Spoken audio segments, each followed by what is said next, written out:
Halo teman-teman, kembali lagi bersama saya di channel YouTube Hijau Refresh.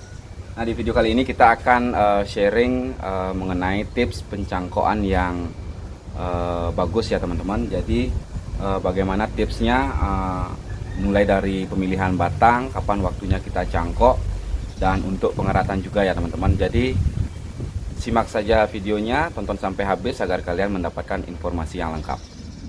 Nah teman-teman, di sini saya menggunakan dua jenis pohon yang teman-teman.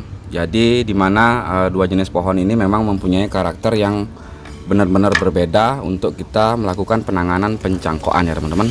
Jadi ini ada pohon santigi satu, dan ini ada pohon jenis ficus yaitu beringin dolar ya teman-teman. Mungkin kita akan bahas di jenis ficus dulu ya teman-teman. Jadi untuk waktu yang tepat untuk melakukan pencangkokan, mungkin kita lihat dari percabangan ya teman-teman, ataupun lihat dari batang, karena ini saya lakukan pengelosan, apalagi pengelosan di pot itu mungkin memakan waktu yang lumayan lama ya teman-teman.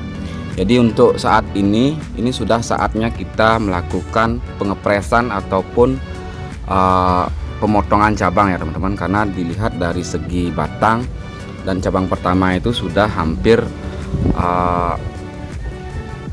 mencapai 60% ya teman-teman dari besar batang utama. Jadi ini akan kita cangkok ataupun ini akan kita press, namun alangkah baiknya kita cangkok agar mendapatkan bahan yang lebih ya teman-teman, ataupun sisa potongan itu tidak terbuang sia-sia. Nah itu tips yang pertama. Terus kemudian yang kedua, untuk pemilihan batang ataupun pemilihan dimana kita akan mencangkok ya teman-teman. Jadi di sini kita lihat sudah ada mata tunas yang paling dekat ya teman-teman, ataupun di area sini sebenarnya sudah ada mata tunas juga. Namun perlu kita ketahui untuk media pencangkokan agar, maksud saya untuk pemilihan pencangkokan batang di area batang agar sisa cangkokan ataupun hasil cangkokan itu lebih bisa bermanfaat, perlu kita lihat percabangan di pucuknya ya teman-teman. Jadi di area sini ada dua cabang ataupun dua tunas ya, yang sudah bisa kita gunakan nantinya sebagai konsep untuk pembentukan konsep ya teman-teman. Jadi untuk pencangkokan otomatis di sela mata tunas yang terdekat dari batang dan percabangan yang terdekat dari ujung ataupun sisa batang yang akan kita press. Jadi seperti itu ya teman-teman. Kita akan melakukan pengeratan di area sini. Otomatis nanti begitu ini tumbuh akar, kita sudah mempunyai percabangan yang nantinya akan kita konsep.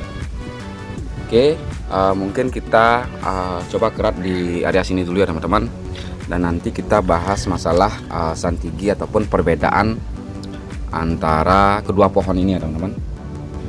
Nah untuk keratan, jadi seperti yang tadi kita bahas, di sini ada numbuh tunas. Otomatis kita akan kerat di atas tunas ini ya teman-teman. Yang artinya ketika pohon ini dikerat, otomatis nutrisi yang diambil dari daun ini akan mencoba untuk membuat akar baru. Dan otomatis kalau tidak ada tunas ataupun cabang di sini, kemungkinan ini akan bisa busuk nanti setelah kita potong. Memang sih sebenarnya kalau untuk di ficus ini akan gampang numbuh tunas begitu ini numbuh akar ya teman-teman. Namun perlu kita hindari juga, jangan sampai di sini tidak ada tunas sama sekali, terus kita cangkok dan hasil cangkokan sudah kita potong, di sini nanti merembet membusuk sampai ke pangkal batang. Itu yang perlu kita pikirkan. Jadi kita akan melakukan pengeratan di area sini ya teman-teman. Otomatis, nah di sini sudah ada tunas, mungkin di atas mata tunas ataupun di atas percabangan kita kerat ya teman-teman.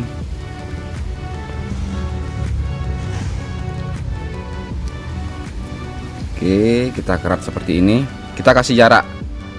Jadi untuk percabangan selanjutnya ataupun hasil cangkokan selanjutnya, kita konsep seperti apa, Untuk jarak batang dengan cabang itu seberapa kita tentukan sekarang ya teman-teman, karena untuk di ficus perakaran itu biasanya numbuh di kambium dan di antara kulit ya teman-teman. Jadi begitu kita kerat, mereka akan berusaha menumbuhkan akar di potongan kambium ya teman-teman, beda dengan santigi. Nah, itu sebabnya saya contohkan dua pohon yang berbeda ya teman-teman.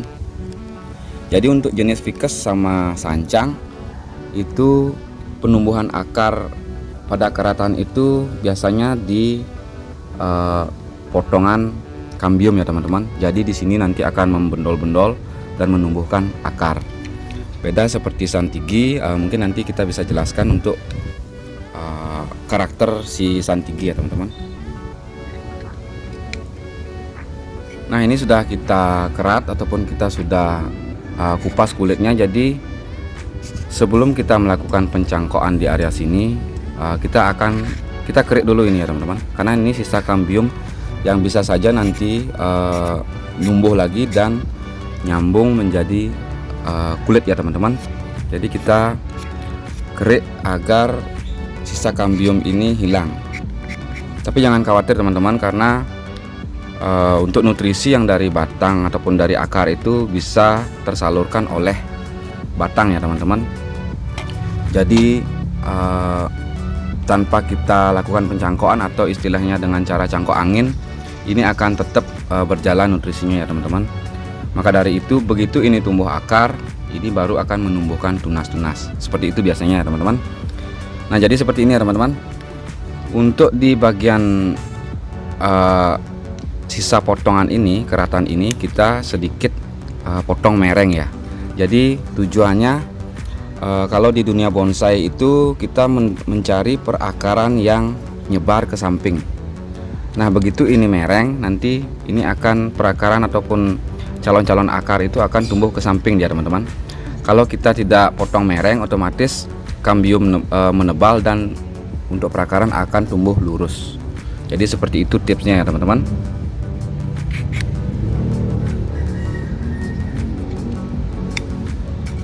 Nah, jadi seperti ini ya teman-teman. Untuk di jenis ficus yang paling banyak numbuh akar itu adalah di sisa potongan si batang ini ataupun di potongan kambium ini ya teman-teman.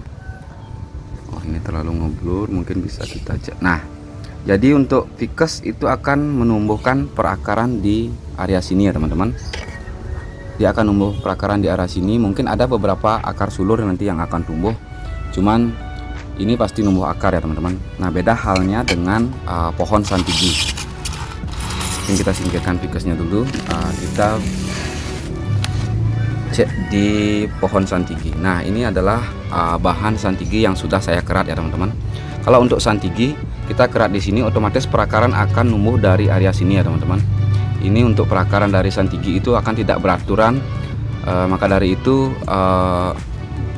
hasil panen cangkokan santigi itu tidak bisa mempunyai akar yang muter ataupun akar yang keliling merata seperti ficus pada ataupun pohon-pohon pada jenis ficus lainnya ya teman-teman, ataupun sancang ya teman-teman. Jadi untuk perakaran di sini akan nyebar dan itu random, dimana dia subur ataupun ada bintik-bintik seperti ini, nanti di situ akan numbuhkan akar. Jadi kita perlu pertimbangkan juga jarak untuk percabangan antara batang dan percabangan ya teman-teman. Kalau misalnya kita terlalu pendek motongnya, otomatis perakaran, misalnya kita potong di area sini ya, otomatis perakaran ini akan yang penuh dengan akar. Jadi ini tidak terlihat untuk alurnya ya teman-teman. Jadi kenapa saya potong di area sini? Nanti kita akan cangkok di sini, otomatis dia sudah mempunyai cabang sekitar 2 cm. Nah, itu bedanya ficus ataupun sancang dengan santigi ya teman-teman. Itu untuk kambium ataupun perakaran.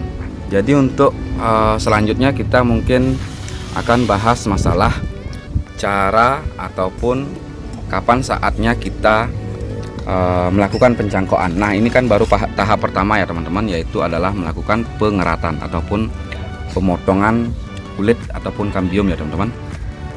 Jadi sebenarnya waktu yang paling tepat ataupun paling bagus untuk kita melakukan pembungkusan media cangkok itu kita biarkan dulu agar ini mengering ya teman-teman, agar ini mengering seperti ini ya teman-teman. Ini saya sudah kerat sekitar 2 mingguan. Otomatis di sini tumbuh bintik-bintik yang menjadi calon akar nantinya ya teman-teman. Kita biarkan agar tidak membusuk nantinya. Tetapi untuk jenis ficus seperti ini bisa saja, dan jenis pohon apapun itu bisa saja kita langsung cangkok, namun terkadang itu untuk perakaran itu terganggu karena mungkin ada beberapa kambium yang busuk ya teman-teman. Namun untuk keperluan konten saat ini kita langsung saja melakukan pembungkusan media cangkok terhadap bahan ini ya teman-teman. Nah teman-teman, sebelum kita melakukan pembungkusan media cangkok ataupun pembungkusan batangnya ini ya teman-teman, kita gunakan perangsang akar yang alami. Mungkin juga bisa kita gunakan perangsang akar yang kita beli ataupun produk-produk lainnya ya teman-teman, mungkin Infam ataupun yang lainnya. Namun untuk saya sendiri itu saya tetap menggunakan perangsang akar yang alami, yaitu getah dari bawang merah. Nah kita ini oleskan di batang ataupun potongan kambium yang akan kita cangkok. Kita diamkan agar ini mengering. Setelah itu baru kita melakukan pencangkokan ya teman-teman. Oke, ini sudah mengering ya teman-teman. Jadi di sini saya sudah menyediakan medianya yang sudah saya bungkus. Jadi nanti kita tinggal belah ini dan langsung bungkus. Nah untuk media sendiri campurannya itu saya sudah sharing di video sebelumnya ya teman-teman. Nanti mungkin bisa kalian lihat campuran media ataupun takarannya yang tepat ya teman-teman. Ini adalah media yang selalu saya gunakan untuk mencangkok ya teman-teman. Jadi kita langsung saja bungkus. Kita langsung bungkus.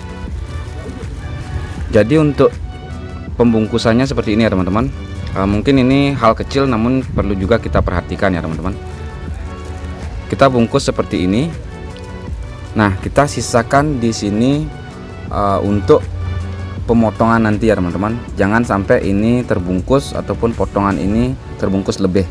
Karena kalau seperti itu untuk pemotongannya nanti akan lebih susah ya teman-teman. Apalagi kalau batang pohon yang kita cangkok itu batang yang besar ya teman-teman. Jadi kita sisakan ini, nanti akan tumbuh akar di sini. Begitu ini tumbuh akar, otomatis si batang ini akan tidak efektif lagi untuk mengantarkan nutrisi ataupun itu sudah mengering ya teman-teman. Jadi bisa ataupun lebih gampang kita melakukan pemotongan ataupun pemanenan saat akar sudah numbuh ya teman-teman. Jadi seperti itu, langsung kita ikat saja.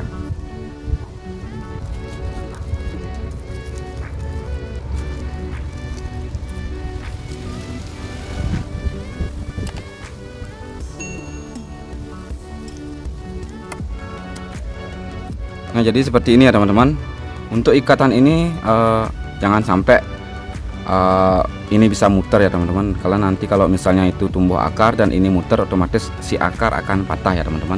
Kita bisa ikat lagi di sini ataupun di sini.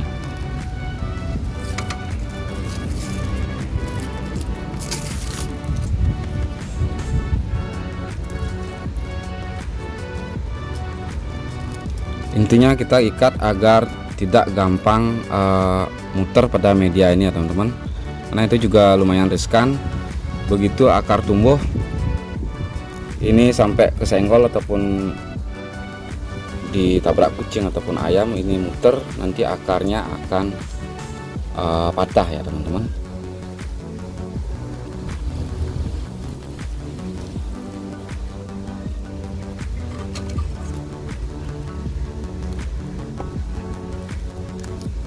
Oke, seperti ini sudah cukup erat ya teman-teman. Ini kita biarkan. Untuk jenis ficus seperti ini kemungkinan 2 minggu itu sudah numbuh akar baru ya teman-teman, dan di usia 1 bulan itu sudah full akarnya, bisa kita panen.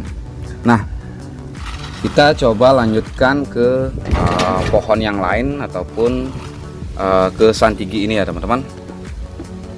Jadi untuk pembungkusan medianya itu sama sebenarnya ya teman-teman.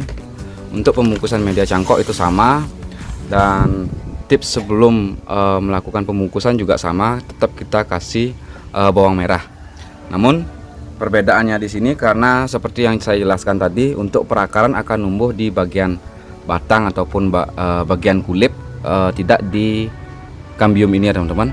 Jadi getah yang kita oleskan itu fokus terhadap batang saja, tidak usah kita oleskan di bagian kambium ya teman-teman. Itu kemungkinannya sekitar 10% numbuh akar dari sini ya teman-teman, karena untuk santigi nanti akan menumbuhkan akar di bagian batang. Oke, setelah kita oleskan getah bawang merah, langsung kita bungkus ya teman-teman, seperti pembungkusan tadi ya teman-teman. Sama halnya seperti pembungkusan tadi, kita langsung bungkus seperti ini dan langsung kita ikat. Jadi untuk media di sini sebenarnya sudah saya basahi sedikit ya teman-teman. Saya basahi dan saya peras. Nanti kelembapan itu sudah ada ataupun sudah terjaga ya teman-teman. Tidak usah disiram lagi, biarkan kelembapan itu sesuai ataupun minim ya teman-teman. Kalau terlalu lembab itu nanti akan terjadi pembusukan terhadap kulit ataupun kambium pada pohon ya teman-teman. Nah, jadi seperti itu. Ini sudah tidak muter lagi ya teman-teman, karena sudah terhalang oleh batang yang di area sini.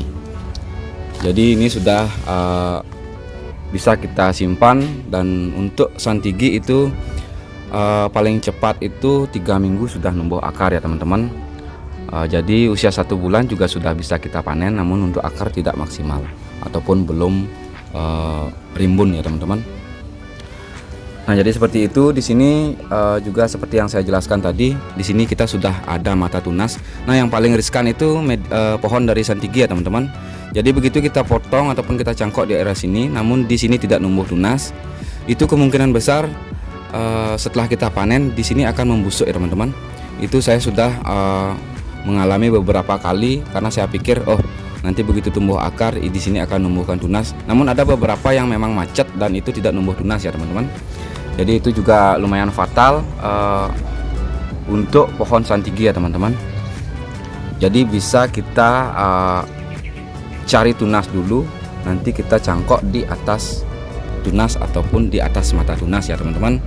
Nah, itu sedikit tips buat teman-teman yang baru belajar cangkok. Jadi saya juga masih belajar di sini untuk mencari tahu permasalahan ataupun penanganannya seperti apa ya teman-teman. Mungkin bisa kalian terapkan di rumah untuk budidaya bahan bonsai ya teman-teman. Dan kalaupun teman-teman sudah mempunyai informasi yang berbeda ataupun trik yang berbeda, bisa kalian sharing di kolom komentar. Jadi teman-teman yang lain juga bisa menyimak tipsnya seperti apa ya teman-teman. Oke, nanti ini akan kita update lagi ataupun kita tunggu setelah perakarannya numbuh, nanti akan kita videokan lagi ya teman-teman. Jadi itu sedikit informasi buat teman-teman sekalian ataupun buat sahabat-sahabat yang baru saja belajar membudidaya bahan bonsai santigi ya teman-teman, ataupun ficus. Jadi untuk tips cangkok juga bisa kita gunakan, bukan hanya bonsai saja ya teman-teman. Mungkin kalian punya pohon buah ataupun mangga misalnya, jambu, itu bisa kita gunakan dengan trik ini. Jadi seperti itu saja dulu video kali ini. Semoga ini bisa bermanfaat dan menginspirasi buat teman-teman semua ya teman-teman. Kita maksimalkan bahan-bahan sisa untuk kita budidayakan agar tidak sampai kita merusak ataupun membabat alam ya teman-teman.